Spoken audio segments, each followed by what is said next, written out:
ഒരു സ്ഫോടനത്തിന്റെ വാർത്ത വരുന്നു കണ്ണൂരിൽ നിന്ന്. പാട്യം പത്തായക്കുന്നിൽ സ്ഫോടനം നടന്നു. മവ്വഞ്ചേരി പീടികയിൽ ഇന്ന് പുലർച്ചെയാണ് സ്ഫോടനം ഉണ്ടായത്. സ്ഫോടനത്തിൽ റോഡിലെ ടാർ ഇളകി തെറിച്ചു. രണ്ട് വീടുകളുടെ ജനൽ ചില്ലകൾ തകർന്നുപോയി. നിഖിൽ പ്രമേഷ് കണ്ണൂരിൽ നിന്ന് ചേരുന്നു. നിഖിൽ, ഗുഡ് മോർണിംഗ്, പറയൂ.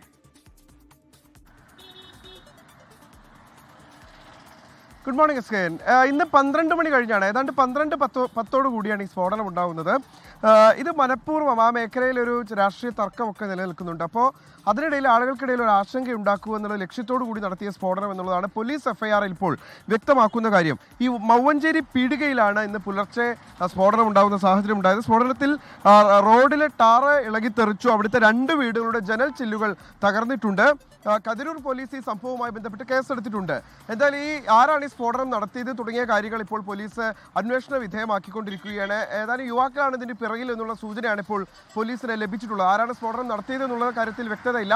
എന്തായാലും CCTV ദൃശ്യങ്ങളടക്കം പരിശോധിച്ചുകൊണ്ട് എന്തായിരുന്നു ഈ യുവാക്കളുടെ ലക്ഷ്യം എന്നതടക്കമുള്ള കാര്യങ്ങൾ പോലീസ് പരിശോധിച്ചു പോരുകയാണ്. ആളുകളിൽ ഒരു ഭീതി ഉണ്ടാക്കുക എന്നുള്ളതാണോ അതോ മറ്റ് എന്തെങ്കിലും ലക്ഷ്യങ്ങളുണ്ടോ തുടങ്ങിയ കാര്യങ്ങളൊക്കെ കതിരൂർ പോലീസ് അന്വേഷണ വിധേയമാക്കിക്കൊണ്ടിരിക്കുകയാണ്. എന്തായാലും ഇന്ന് പുലർച്ചെ 12:10 കൂടിയാണ് ഈ സംഭവം ഉണ്ടായത്.